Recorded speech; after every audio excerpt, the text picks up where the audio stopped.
So, getting into this episode of GH, I'm glad, Sonny apologized to Drew. And I've been saying it. Sonny owed Drew a major apology. You know what I mean? He definitely did because Sonny was showing his ass that night at the Savoy. So I'm glad he apologized to him. And, things seem to be cool between them again. Good. I do agree with Britt. There's only one Jason. There could only ever be one Jason. Just like there can only ever be one Drew. Drew needs to stop apologizing to people for not being Jason. At the end of the day, you're not him. You are you. You know what I mean? Be you. Stop apologizing. You know, Jason was who he was. You are who you are. Be who you are. You can't be anybody else. Um, it was funny though that Lisa is hell bent on finding somebody for Britt. I think Lisa need to take her butt on the eHarmony or something like that. Get Britt a profile on eHarmony or something like that. One of them little dating sites or something. You know what I mean? I'm not mad at her though. She want her daughter to find happiness and love. She deserve it. But I think happiness and love might be in her face, and she might not even be noticing it. I wouldn't mind Drew and Britt getting together as a couple. I really would not mind it at all. You know what I mean? I'm not a fan of him potentially going back to Sam or them evaluating that relationship. I feel like it's done. This is just my opinion. I feel like him and Sam need to be done. Um, and it's so funny because Spinelli was talking to Sam about that, but I'm gonna get on that in a minute. Um, I sincerely would not. I wouldn't mind Drew and Britt because I like the two of the chemistry between them. I see a little chem between them, you know what I mean? So I wouldn't mind at all. And they seem like they're easy to talk to when it comes down to talking to each other. They seem like it's easy for them to connect. So I think that could be a good thing. Britt, honestly, when she was talking to Phyllis, what I was irritated by a little bit was that she kept trying to push this narrative between Nina and Sonny, and I'm like, stop it. Cause she's sitting there talking about, oh, she don't know if like Nina should pursue Sonny or not. No, no, no, no, no, no, no, no, no. Hell no. Listen, you don't ever encourage somebody to interject themselves into somebody else's relationship. You don't do that because how you get that person is gonna be how you lose them one day. You know, if Sonny and Carly end up divorcing and he becomes legally single, then if that's what Sonny and Nina both want to do, then whatever. But don't encourage that at all. You never encourage somebody to break up another person's marriage, even if on the outside it looks to you like the marriage is broken up. Everybody's relationship go through shit. Everybody relationship is not perfect. It goes through shit. But don't ever encourage somebody to just break up somebody's marriage. You know what I'm saying? They haven't filed no legal separation. They haven't filed no divorce. So until they do all of that and they officially end it, nope. I wouldn't even encourage that foolishness because she definitely encouraged Nina at that one point when they were in Nina's office. She was pretty much trying to put it in her head like, oh, you should fight for him. No, she should not. And besides, it make a woman. I feel like it makes a man and a woman look desperate. It devalues you in a way when you feel like you gotta go up, and try to get with somebody who's in a relationship or somebody that's married. Like to me, it just screams desperate. No, nope. Be single and let the person come to you, or y'all just meet in the middle or whatever when they're single and you're single. Cool, but not when you're in a relationship. Hell no. Nope. Um. So anyway, moving on from that. So Sam and Spinelli were talking. I am fucking loving Lindsay Hartley in this role.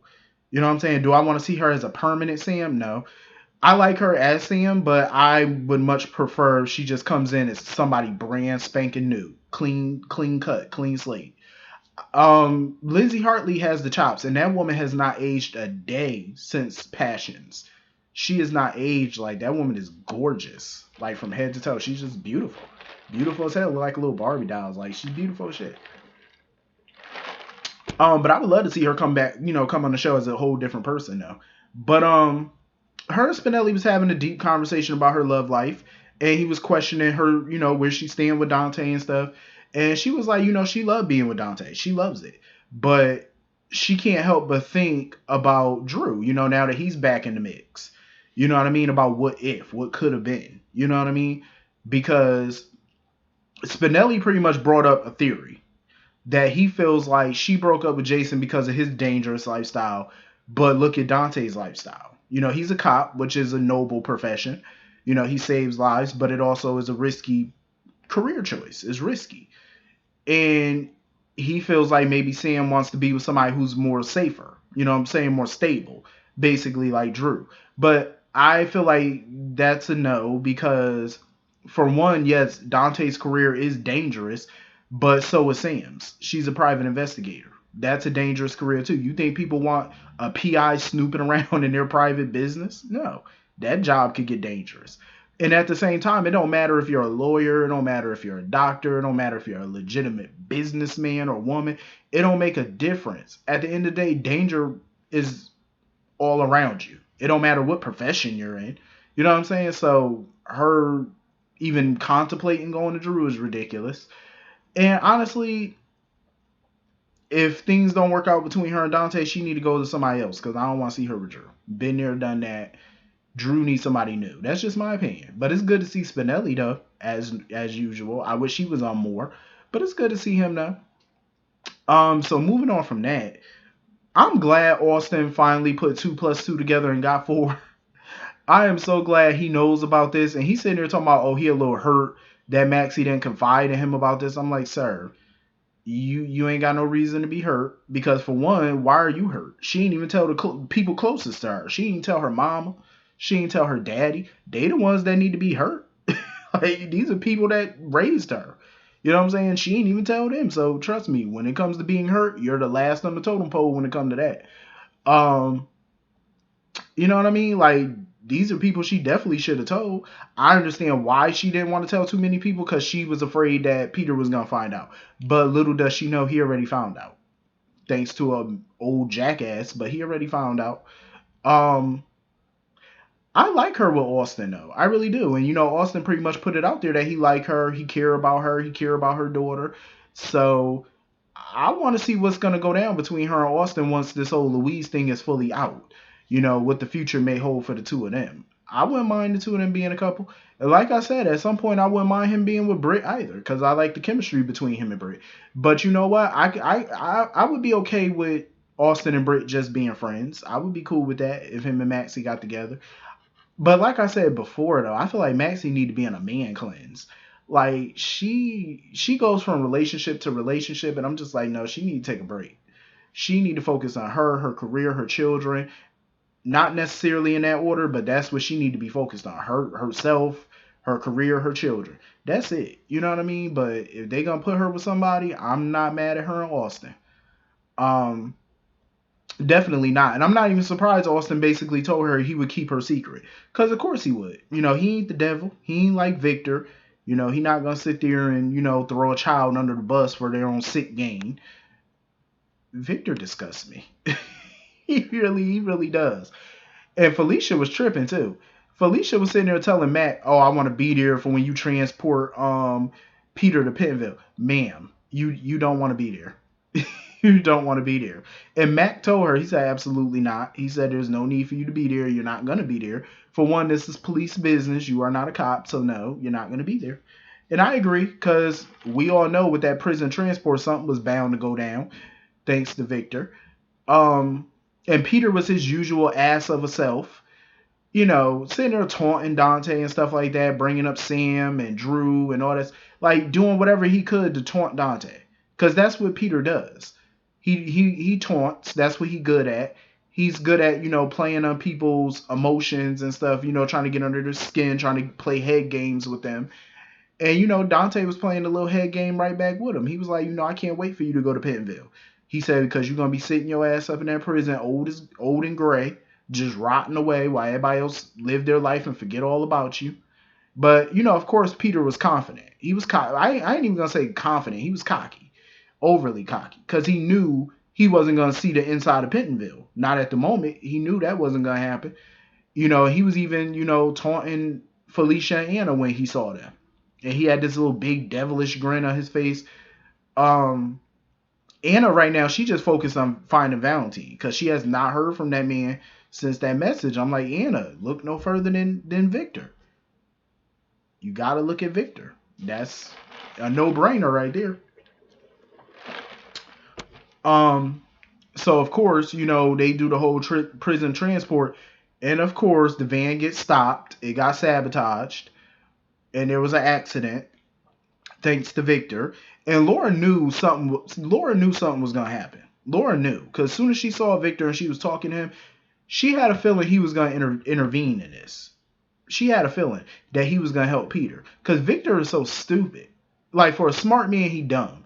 Like why would you want to help somebody who double crossed you before? Like whatever information Drew has that he needs, it must be that damn important for him to trust Peter to this extent to want to help him.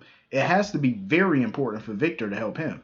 Cause I'm like, hell to the no. He done threw a child under the bus. He done messed up, tried to do a prison break. Like all of this must be that important. Like, what is this information that he seeks? Um, I can't wait for the showdown tomorrow that Mac and Dante are gonna have with Victor's goons and stuff, because it's gonna be some gunshots, and I can't wait to see Mac up in action. I'm glad they're utilizing Felicia, Mac, and Anna and stuff. You know what I'm saying? We need more vets. We can't just have newbie every day. We gotta have the vets that's been around for the 80s and the 90s and stuff. You know what I'm saying? Even the 70s, we gotta have them around. So anyway, I cannot wait for this war to continue to brew between Laura and Victor, because it's gonna go down. Like Laura is ready to go ham on this man. She is ready to go to war with him because she know him trying to help Spencer in Spring Ridge, like by having a guard on his payroll and stuff, it comes with a price. And Laura knows it. It comes with a heavy price, and the last thing she wants is for her grandson to pay that price. She knows what's gonna happen. Victor would do anything to get somebody indebted to him because he has something up his sleeve, and Laura's not stupid. She know how this man operates. She's dealt with many of Cassadine's for over 40 years. She know how these people play. You know what I mean? And Victor's not to be trusted, and I can't wait. If anybody could go up against him, it would be Laura, and I cannot wait. Because you could cut the tension with a damn knife between them. Every time they get in the scene together, you could see the look on their faces, like they cannot stand each other, and I'm here for it. Esme was not a happy camper when Ava came up in there and told her that Spencer was with Trina, because she was wondering like where the hell he was. I'm like, you are not stupid. You know where he at. He with his boo. That's where he at. Trying to get him a little sugar before he go off to jail for 30 days. You could definitely see the chemistry between Spencer and Trina. You could definitely see it. And when Esme walked into that gallery and saw them all close together looking like they about to kiss, she was on the inside, you could know she was just fuming. She was fuming. She was furious, and you know it. Like she was ready to go to hell off. I could see it all through that little girl face. She was ready to go off. But she might want to chill out because I got a feeling like Trina might seem all nice, but you run up on her, Trina might just knock your ass out. I'm just saying. But it's clear as day that Spencer is not thinking about Esme. The only reason why he's with Esme is because he feels like, for some reason, she is there for him in a way that he feels nobody else is. Like, she makes him feel like he matters. And I love what Trina told him. Like, Trina's not the only one who thinks that Esme is not the only one who thinks that you matter or whatever. It's like other people in your life see you. You matter to a lot of other people too. You know what I mean? But him and Trina gonna end up getting together. And Esme's blood is gonna boil even further. It's gonna come to a dangerous end. I have that feeling because Esme is nuts. Like the girl is demented. Hopefully, Spencer and Nicholas, once he get out of jail or whatever, they can mend their relationship and whatnot. But as long as Ava's in the picture, it's not going to be easy. It's always going to be, combative between them. But anyway, they are really talking about Spencer as if he going away for a long time. That boy is going away for 30 days. 30 days to a little Martha Stewart jail, but yet they talking like he about to do hard time. I'm like, whatever.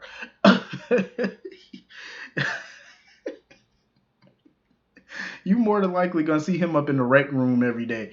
I'm like, please, y'all could visit that boy anytime y'all want to. He is not going nowhere far. He going right there. Please, y'all could be there in 2 snaps. All you gotta do is do like Dorothy did on the Wizard of Oz and click your heels 3 times and poof, you're there. That's all you gotta do. Anyway, that was pretty much the whole episode. I hope all of you have a great night. See you all later. Peace.